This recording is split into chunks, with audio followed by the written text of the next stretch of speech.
ഇന്നത്തെ ശുഭചിന്തയിലേക്ക് ഏവർക്കും സ്വാഗതം. ഒരു ചെറിയ കഥ കേൾക്കാം. ഒരിക്കൽ ഒരു യുവതി തൻ്റെ ഏക മകൻ മരിച്ചപ്പോൾ അതീവ ദുഃഖത്തിലായി തീർന്നു. ഒരു ദിവസം വയോധികനായ ഒരു ഗുരുവിനെ സമീപിച്ച് തൻ്റെ ദുഃഖങ്ങളെല്ലാം അവർ പറഞ്ഞു. ആശ്വാസം ലഭിക്കുവാൻ വേണ്ടിയുള്ള ഒരു മാർഗം തനിക്ക് ഉപദേശിച്ചു തരണമെന്ന് അവൾ അപേക്ഷിച്ചു.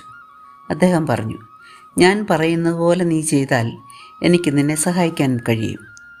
എന്നിട്ട് പറഞ്ഞു, നീ പോയി ദുഃഖമോ മരണമോ ഒരിക്കലും കടന്നു വന്നിട്ടില്ലാത്ത ഒരു ഭവനത്തിൽ നിന്നും ഒരു പിടി കടുക് വാങ്ങിക്കൊണ്ട് വരണം എന്ന് പറഞ്ഞു. നിസ്സാരമെന്ന് തോന്നുന്ന ഈ കാര്യം ചെയ്യുവാൻ ഉടൻ തന്നെ അവൾ പുറപ്പെട്ടു. പ്രതീക്ഷാനിർഭരമായ ഹൃദയത്തോടെ അവൾ ഭവനങ്ങൾ ഓരോന്നായി കയറിയിറങ്ങി. പക്ഷേ അവൾക്ക് ദുഃഖവും വേർപാടും ഒന്നും കടന്നു ചെന്നിട്ടില്ലാത്ത ഒരു ഭവനം പോലും കണ്ടെത്തുവാൻ കഴിഞ്ഞില്ല. അവൾ മടങ്ങിയെത്തി ഗുരുവിനോട് പറഞ്ഞു, ഗുരു, എനിക്കിപ്പോൾ ഒരു കാര്യം മനസ്സിലായി. ദുഃഖം എല്ലാവർക്കും ഉള്ള അനുഭവമാണ്. ഞാൻ ഒരു സ്വാർത്ഥമതിയായിപ്പോയി എന്ന് എനിക്കിപ്പോൾ തോന്നുന്നു. അപ്പോൾ അദ്ദേഹം പറഞ്ഞു, മകളെ, നീ ജീവിതത്തിൽ ഒരു വലിയ പാഠം പഠിച്ചിരിക്കുന്നു.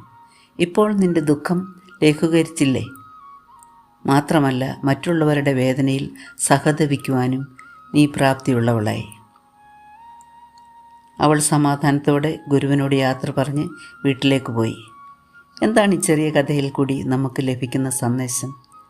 മറ്റുള്ളവരുടെ ദുഃഖം അവസാനിപ്പിക്കുക വഴി നമ്മുടെ ദുഃഖങ്ങളും അവസാനിപ്പിക്കാം. ദുഃഖം എല്ലാവർക്കും നല്ല ഒരു ഗുരുവാണ്.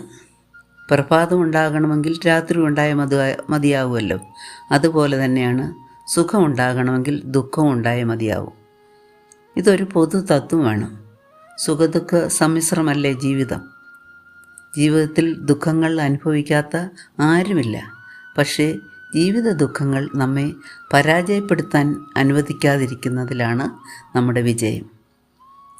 സമ്പത്ത് ഇല്ലാത്ത ഒരാൾ കരുതും സമ്പത്തുണ്ടായിരുന്നാൽ സന്തോഷമായി ജീവിക്കാമെന്ന്. പക്ഷേ സമ്പത്ത് കൊണ്ട് ശാശ്വത സുഖം അനുഭവിക്കാൻ സാധിക്കുകയില്ലെന്ന് ജീവിതാനുഭവങ്ങൾ നമ്മെ പഠിപ്പിക്കുന്നു. സുഖത്തെ സ്വാഗതം ചെയ്യുന്നവൻ ദുഃഖത്തെയും സ്വാഗതം ചെയ്തേ പറ്റുമെന്ന് സ്വാമി വിവേകാനന്ദൻ പറയുന്നു. വേദനയും ദുഃഖവും നിർമ്മാർജ്ജനം ചെയ്യുവാൻ ഉന്നതമായ ലക്ഷ്യവും ശുഭാപ്തി പ്രതീക്ഷയും കൊണ്ടേ സാധ്യമാകൂ. ലോകത്തിൽ ആരും ഒറ്റപ്പെട്ട വ്യക്തികളല്ല. മറ്റൊരാളുടെ ദുഃഖം നമ്മുടെയും കൂടി ദുഃഖമാണ്. അന്യരുടെ ദുഃഖങ്ങൾ തുടച്ചു നീക്കാൻ നാം കരം ഉയർത്തുമ്പോൾ അവരിൽ ശുഭപ്രതീക്ഷകൾ നാം വിതയ്ക്കുകയാണ്. സ്വർഗത്തിനെ മാറ്റുവാൻ കഴിയാത്ത ഒരു ദുഃഖവും ഭൂമിയിലില്ല.